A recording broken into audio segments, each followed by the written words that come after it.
Hello everyone, आप लोगों का अंबिका क्लासेस में स्वागत है।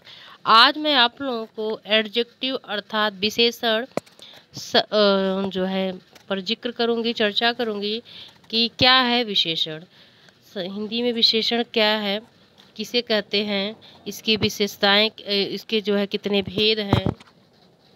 अब देखिए, विशेषण जो संज्ञा अथवा सर्वनाम शब्दों की विशेषता, गुण, दोष, संख्या, परिमाण आदि बताने वाले शब्द क्या कहलाते हैं? विशेषण कहलाते हैं। जैसे बड़ा, काला, लंबा, दयालु, भारी, सुंदर, काया, टेढ़ा, मेढ़ा, एक, दो आदि। अब देखो, जैसे मैंने कहा काली लड़की नहीं, काली लड़की नहीं,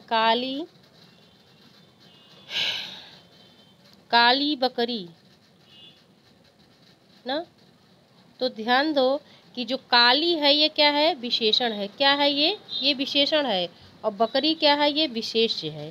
संज्ञा ही तो विशेष्य होता है। संज्ञा ही क्या होता है? विशेष्य होता है। तो इसमें क्या है? ये विशेष्य है। क्लियर।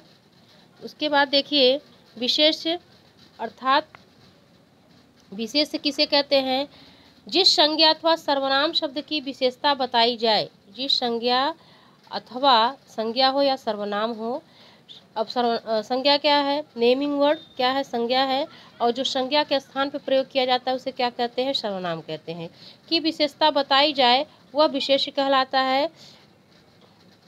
यथा गीता, गीता सुंदर है। इसमें सुंदर विशेषण है, गीता क्या है? विशेष्य है। विशेषण विशेषण विशेषण शब्द विशेष से पूर्व भी आते हैं और उसके बाद भी। पूर्व भी आते हैं और उसके बाद भी। पूर्व में जैसे थोड़ा सा जल, एक मीटर कपड़ा ले आना। 1 मीटर कपड़ा ले आना। उसके बाद पूर्व मतलब पहले में, जैसे थोड़ा सा जल लाओ, 1 मीटर कपड़ा ले आना। तो इसमें क्या है? ये आपका थोड़ा सा क्या है? ये विशेषण है। जल क्या है? विशेष्य है। 1 मीटर कपड़ा क्या है? विशेष्य है। 1 मीटर क्या है? विशेषण है। अब देखो, बाद में क्या होगा कि जैसे यह रास्ता लंबा है, तो यहाँ पे लंबा क्या है? आपका विशेषण है। रास्ता क्या है? विशेष्य है। और खीरा कड़वा है। खीरा आपका क्या है? ये विशेष्य है। और कड़वा क्या है? विशेषण है। विशेषण के भेद देखिए। विशेषण के 4 भेद हैं। गुणवाचक विशेषण, परिमाणवाचक विशेषण, संख्यावाचक विशेषण, संकेत अथवा सार्वनामिक विशेषण। अब देखिए, गुणवाचक विशेषण क्या है? गुणवाचक विशेषण जिन विशेषण शब्दों से संज्ञा अथवा सर्वनाम शब्दों के गुण दोष का बोध हो उसे गुणवाचक विशेषण कहते हैं। जैसे भाव, रंग, दशा, आकार। अब देखिए, परिमाणवाचक विशेषण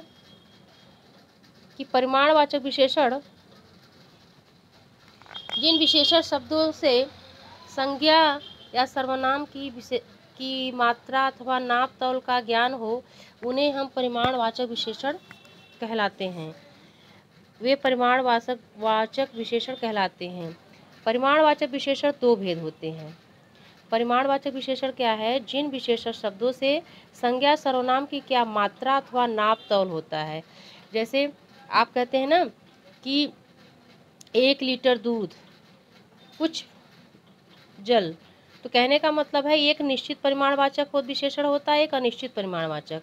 जिसका निश्चित पता हो तो क्या है? निश्चित परिमाणवाचक। जिन सब विशेषण शब्दों से वस्तु की निश्चित मात्रा का ज्ञान हो, कि जैसे मेरे सूट से 3.5 मीटर कपड़ा, तो 3.5 मीटर निश्चित है ना। 10 किलो चीनी ले आओ, 10 किलो इससे पता चल रहा है, निश्चित है। 2 लीटर दूध गर्म करो, तो ये सब क्या है? निश्चित है। लेकिन अनिश्चित क्या है? कि जिसमें पता ही नहीं है। कि जिन विशेषण शब्दों से वस्तु की अनिश्चित मात्रा का ज्ञान हो, जैसे थोड़ी सी नमकीन वस्तु ले आओ, थोड़ी सी में अनिश्चितता है, पता तो है नहीं। कुछ आम दे दो, इसमें भी अनिश्चितता है, पता नहीं है। थोड़ा सा दूध गर्म कर दो, इसमें भी अनिश्चितता है, पता नहीं है। अब देखो संख्यावाचक विशेषण। संख्यावाचक क्या है? जैसा कि टाइटल से ही पता चल रहा है, संख्या मतलब होता है कि आप उसको काउंटिंग कर सके, आप उसको गिन सके। जिन विशेषण संज्ञा शब्दों से संज्ञा या सर्वनाम की संख्या का बोध हो तो वे संख्यावाचक विशेषण कहलाते हैं। जैसे एक, दो, द्वितीय, दुगुना, चौगुना, पाँच आदि। संख्यावाचक विशेषण के दो उपभेद हैं। जिन विशेषण शब्दों से संज्ञा सर्वनाम की संख्या का बोध हो वे संख्यावाचक विशेषण कहलाते हैं। जैसे एक, दो, द्वितीय, दुगुना, चौगुना, पाँचों आदि। संख्यावाचक विशेषण के दो उपभेद हैं। कितने उपभेद हैं? दो। निश्चित संख्यावाचक। जिन विशेषण शब्दों से निश्चित संख्या का बोध हो, जैसे दो पुस्तकें मेरे लिए ले आना। निश्चित संख्यावाचक के निम्नलिखित चार भेद हैं। एक है गणवाचक। जिन शब्दों के द्वारा गिनती का बोध हो। गण मतलब गण से गणना ना। जिन शब्दों के द्वारा गिनती का बोध हो, जैसे एक लड़का स्कूल जा रहा है, 25 रुपये दीजिए, कल मेरे यहाँ 2 मित्र आएंगे, 4 आम लाओ। देखिए क्रमवाचक। जिन शब्दों के द्वारा संख्या के क्रम का बोध हो, जैसे पहला लड़का यहाँ आए, पहला लड़का यहाँ आए, दूसरा लड़का वहाँ बैठे, राम कक्षा में प्रथम रहा, श्याम द्वितीय श्रेणी में पास हुआ। अब देखिए आवृत्तिवाचक। जिन शब्दों के द्वारा केवल आवृत्ति का बोध हो, जैसे मोहन तुमसे चौगुनी काम करता है, गोपाल तुमसे दुगुना मोटा है। समुदायवाचक। जिन शब्दों के द्वारा केवल सामूहिक संख्या का बोध हो, जैसे तुम तीनों को जाना पड़ेगा, यहाँ से चारों चले जाओ।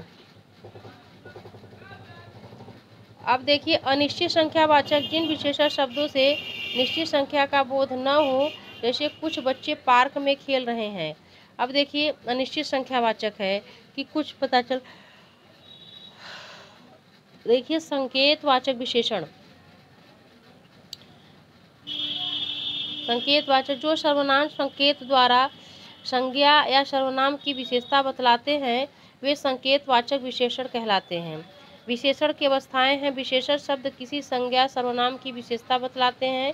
विशेषता बताई जाने वाली वस्तुओं के गुण दोष कम ज़्यादा होते हैं।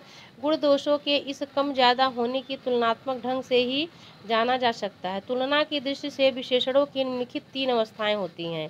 पहला है मूलावस्था, दूसरा है उत्तरावस्था, तीसरा है उत्तमावस्था। मूलावस्था में विशेषण का तुलनात्मक रूप नहीं होता है, वह केवल सामान्य विशेषता ही प्रकट करता है। जैसे सावित्री सुंदर लड़की है, सुरेश अच्छा लड़का है, सूर्य तेजस्वी है। उत्तरावस्था।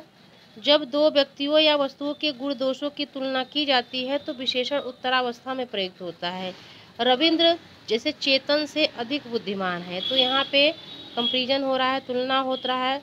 सविता रमा की अपेक्षा अधिक सुंदर है, यहाँ पे तुलना हो रहा है ना। अब देखिए उत्तमावस्था। उत्तमावस्था में 2 से अधिक व्यक्तियों वस्तुओं की तुलना करके किसी को सबसे अधिक अथवा सबसे कम बताया गया है। जैसे पंजाब में अधिकतम अन्न होता है, संदीप निकृष्टतम बालक है।